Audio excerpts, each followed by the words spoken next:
ప్రజాగలం నేను మీ దండుపాటి కోటేశ్వరరావు.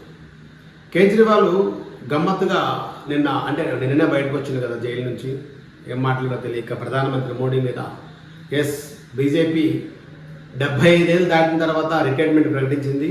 75 అవడానికి next year September వరకు మోడీకి ఉంది. కానీ ఈ లోపల మీకు తొందరెందుకు?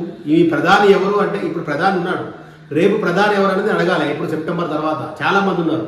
అందుకే మొన్న ఆయన అడిగారు ఎవరు మా ప్రధానమంత్రి నరేంద్ర మోడీ కాంగ్రెస్లో ప్రధానమంత్రి ఎవరు అభ్యర్థులు చెప్పగలరా అని. చెప్పలేరా?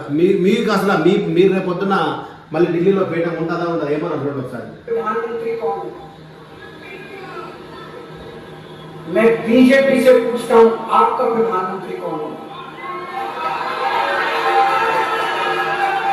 आप लोग सोच रहे होंगे केजरीवाल क्या बात कर रहा है, मोदी जी होंगे? नहीं, मोदी जी अगले साल 17 सितंबर को 75 साल के हो रहे हैं।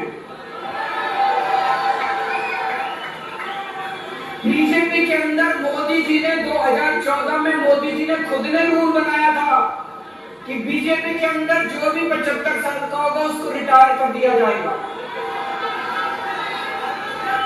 सबसे पहले आडवाणी जी को रिटायर किया गया, उसके बाद मौलवी मनोहर जोशी जी को रिटायर किया गया, फिर सुमित्रा महाजन को रिटायर किया गया, फिर అన్నా హజారేకి మీరు కూడా రిటైర్ పంపించారు.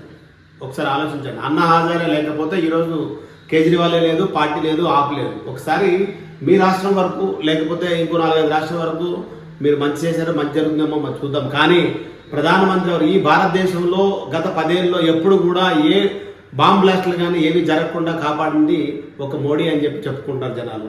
ఒకసారి అంటే ఆలోచించాలి. మోడీ కరెక్టే, 75 ఏళ్ళ తర్వాత బీజేపీలో మళ్ళీ రాజకీయ సన్యాసం చేసుకోవాలి, రాజకీయ రిటైర్మెంట్ ఉంటుంది. కానీ బీజేపీలో చాలామంది ఉన్నారు. సెకండ్ కేటగిరీలో ఉన్న ఉత్తరప్రదేశ్ ముఖ్యమంత్రి ఉన్నారు, చాలామంది ఉన్నారు. వాళ్ళ ప్రధానమంత్రి కొరకు మీరు ఎందుకు ఆలోచిస్తున్నారో అర్థం కాదు. దేశం బాగుండాలంటే 3వసారి రావాలని కోరుకుంటున్నారని ప్రజలు అంటున్నారు. నేను మీ దండు పట్టుకుంటాను.